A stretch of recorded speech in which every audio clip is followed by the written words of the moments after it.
ស្រវឹងដោយមិនដឹងខ្លួនថាជាអ្វី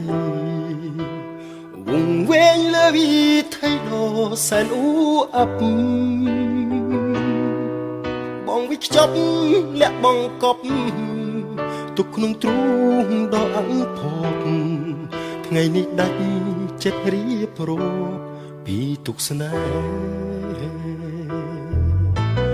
ចិត្តស្នេហ៍ដែលធ្លាស់ធ្លូទោះស្ដាយក្រោយក៏មិនបានផល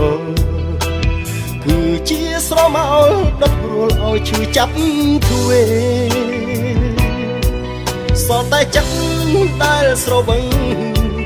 ដងងប់ងល់លើមាសនេះហើយជាវិបត្តិស្នេហ៍របស់ខ្ញុំបងសូមអង្វរលន់តួជាថ្មីយល់ដល់ហេតុតែស្នេហ៍ភក្តីឧត្តមរឿងរ៉ាវជាច្រើនដែលច្រឡំនឹងទីមុំទ្រូងបងតិចគំរបៀបណាសំដីគូចិត្តដែលស្រវឹងស្នេហ៍ឈឺចាប់លេះទេព្រោះក្តីស្នេហ៍ព្រះឆាគួរតែអូនជួយស្រាយបញ្ហាហេតុអ្វីទៅស្រីជីវ៉ាបំភ្លេចបង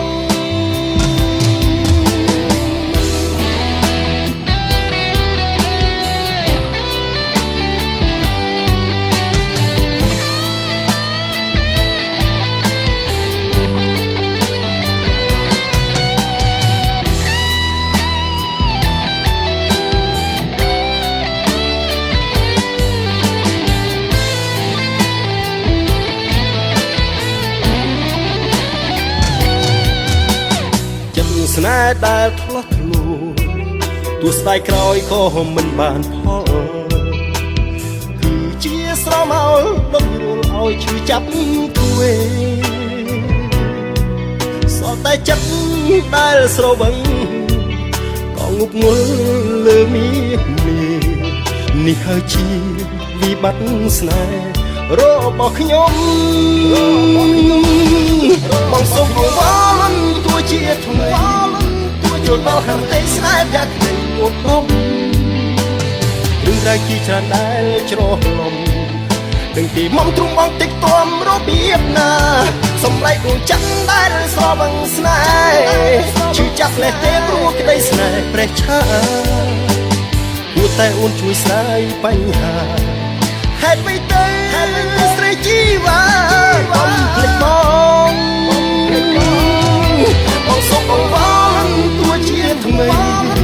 យល់ដល់ហេតុតែស្នេហ៍ភក្តីឧត្តមរឿងរ៉ាវជាច្រើនដែលច្រឡំ